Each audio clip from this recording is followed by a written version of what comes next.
Kalian pernah dengar cerita dari Gunung Merbabu gak sih? Gue belum pernah lagi. Gue juga belum, karena gue gak pernah naik gunung. Nah, cerita kali ini gue mau ceritain lokasinya di Gunung Merbabu. Jadi ada cowok dan cewek. Mereka ini pacaran. Namanya Wirza sama Hana. Wirza? Wirza. Oke. Mereka umurnya masih 19 tahun dan masih kuliah. Hah. Jadi sebulan lagi mereka tuh NF ke 3 tahun. Dan biasanya mereka tuh selalu ngerayain berdua tiap tahunnya. Kayak selalu dinner gitu loh. Karena udah bosen, tiba-tiba Hana nyeletuk ngomong ke Wirza, "Wir, kita coba naik gunung yuk pas 3 tahun nanti, bulan depan kan." Wirza kaget sih, karena Hana ini tipenya anak yang manja gitu loh. Soalnya naik gunung kan bener-bener capek ya. Akhirnya mereka cari-cari gunung yang bagus. Terus Hana bilang mau ke Gunung Merbabu aja, karena pernah ngeliat temennya kesana dan bagus banget. Wirza ini kaget, soalnya Merbabu kan gunung tinggi ya hitungannya. Wirza mikirnya malah gunung-gunung yang gampang untuk pemula gitu. Tapi Hana ini maksa banget. Akhirnya Wirza nurutin Hana untuk naik Gunung Merbabu. Sebulan kemudian mereka akhirnya berangkatlah ke Gunung Merbabu. Mereka naik bus dari terminal di Jakarta. Singkat cerita mereka sampai di Gunung Merbabu. Nah, sebelum naik ke atas, mereka berdua ini ketemu sama satu rombongan. Karena Wirza lagi bawa Hana, akhirnya Wirza nanya ke leader rombongan itu. Wirza minta untuk bareng naiknya ke atas.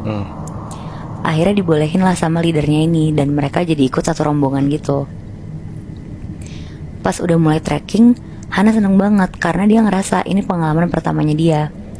Kalau Wirza kan udah pernah, tapi bukan gunung-gunung tinggi kayak gini. Nah, mereka start sekitar jam 9 pagi. Mereka nargetin sebelum maghrib tuh pokoknya udah sampai tempat mereka nginep nanti. Kayak tempat buat kemah gitu Moibi. Jadi satu rombongan yang diikutin sama Wirza Hana itu ada sekitar 5 orang, udah termasuk leadernya. Nah, karena Hana ini baru pertama kali, jadi jalannya tuh pelan-pelan banget dan lebih nyantai gitu. Ini berarti bertujuh, Nat? Iya, jadi bertujuh. Jadi ada salah satu dari rombongannya namanya Bobby.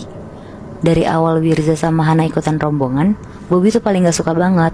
Mungkin si Bobby ini gak suka kayak ada orang baru gitu kali ya. Sampai akhirnya karena mereka berdua jalannya lama, mau gak mau rombongan ini tuh jadi harus ngikutin mereka biar gak ketinggalan. Di situ Bobby kesel banget dan bilang ke leadernya, "Udahlah, tinggal aja benar lu kayak gini mah bikin kita gak sampai-sampai puncak, tahu gak?"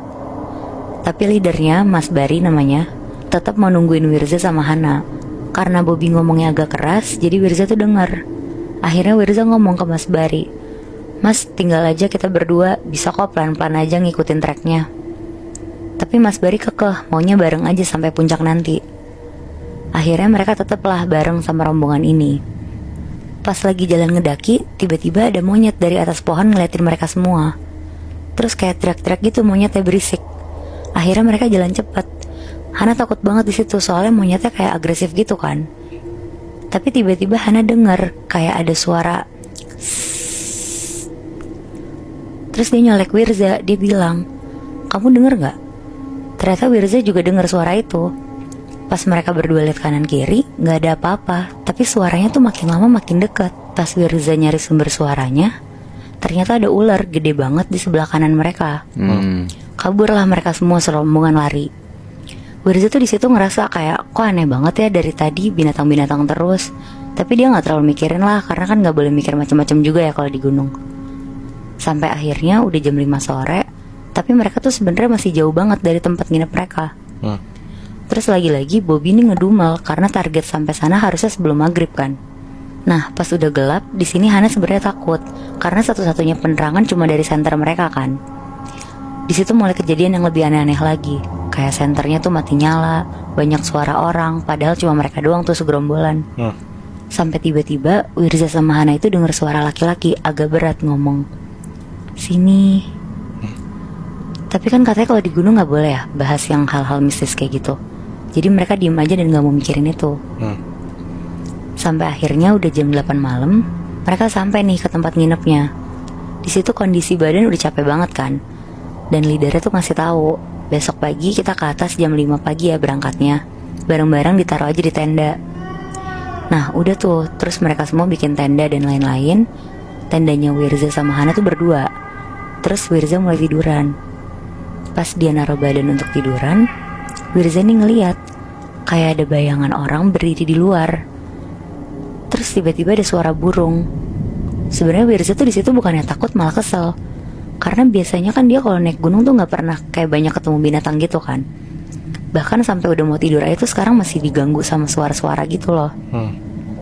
Sampai akhirnya suara burungnya hilang. Tiba-tiba ada bayangan orang yang tadi dia lihat loncat ke kanan tendanya, terus dengan cepatnya loncat ke kiri, tiba-tiba loncat ke depan. Tiba-tiba bayangan orang itu loncat ke atas tenda mereka sampai tenda mereka roboh. Wow. Terus langsung hilang sosok bayangan orang itu. Di situ Hana nangis. Terus akhirnya Wirza narik Hana untuk keluar dari tenda. Pas mereka keluar dari tenda mau benerin tendanya, mereka lihat dari pohon deket tendanya ada pocong lagi ngeliatin mereka berdua. Mukanya hitam sambil melotot. Di situ Wirza kaget, panik banget, langsung cepet-cepet benerin tendanya dan ngajak Hana masuk untuk tidur. Tadinya Wirza mau minta tolong sama rombongannya, cuma karena udah tengah malam banget dan semuanya juga udah tidur, akhirnya mereka langsung masuk tenda untuk tidur. Besok paginya mereka bangun jam 5-an lah kira-kira, dan langsung siap-siap untuk berangkat ke puncak atas gunung. Mereka jalan kira-kira sampai ke puncak jam 1 siang. Pas udah sampai mereka seneng banget karena akhirnya tujuan mereka semua naik gunung tuh udah tercapai kan. Akhirnya mereka foto-foto, nikmatin pemandangan. Terus gak lama mereka tuh turun. Karena Wirza ngerasa udah tahu jalannya, tinggal turun doang. Wirza sama Hana jalannya tuh nyantai. Pas mereka turun, tiba-tiba Wirza sama Hana ini ketinggalan sama rombongannya. Tapi Wirza nyoba untuk tetap tenang karena dia mikir, dia inget lah jalan pulangnya. Dan posisinya masih terang juga kan. Terus ada jalan kayak pecahan gitu kanan kiri. Nah seingat Wirza tadi tuh yang kanan jalannya. Jadi Wirza ngajak Hana untuk jalan ke jalur kanan. Pas mereka udah turun sekitar sejam, Wirza nih ngerasa kayaknya ini tuh bukan jalan mereka tadi. Terus bener aja Hana juga ngerasa yang sama. Dan sisa air mineral mereka tuh bener-bener tinggal sedikit banget. Di situ mereka duduk dulu, Hana nangis karena takut, Wirza juga kepusingan sendiri. Sampai akhirnya Wirza ini mikir untuk cari jalan dulu sendiri. Jadi dia tuh bilang ke Hana, "Han, bentar ya, aku cari jalan dulu, nanti aku kesini lagi." Wirza jalan ke bawah, gak terlalu jauh dia tuh ngeliat ada tenda. Tapi anehnya cuma satu tenda doang di situ.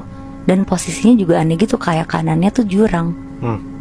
Tapi karena Wirza juga udah bingung banget, akhirnya dia ke tenda itu sambil bilang, "Halo, permisi." Pas dia nengok ke tendanya, ternyata tendanya tuh kosong, gak ada siapa-siapa. Terus Wirza tuh ngeliat ada air mineral banyak banget di situ. Karena Wirza juga aus banget, tanpa mikir panjang dia minumlah air itu. Setelah dia minum, dia keluar dari tenda itu. Dia mau nyamperin Hana lagi kan niatnya. Tapi ternyata kayak udah setengah jam Wirza muter-muter, gak ketemu-temu jalan untuk ke Hana lagi. Wirza panik banget di situ. Dia tuh takut Hana kenapa-napa kan, soalnya kan Hana penakut banget kan. Dan padahal Wirza juga yakin kalau dia jalan ninggalin Hana tadi tuh gak jauh-jauh banget. Akhirnya Wirza teriak-teriak, "Hana, Hana." Tapi gak ada jawaban sama sekali. Tapi dari kejauhan Wirza ini ngeliat kayak ada kakek-kakek lagi jalan. Akhirnya Wirza ini jalan ke kakek-kakek ini sambil teriak, "Bapak, tolongin saya." Pas Wirza makin deket sama kakek ini, tiba-tiba banget kakek ini tuh hilang. Wah, kaget lah Wirza, gak habis pikir banget dia kan.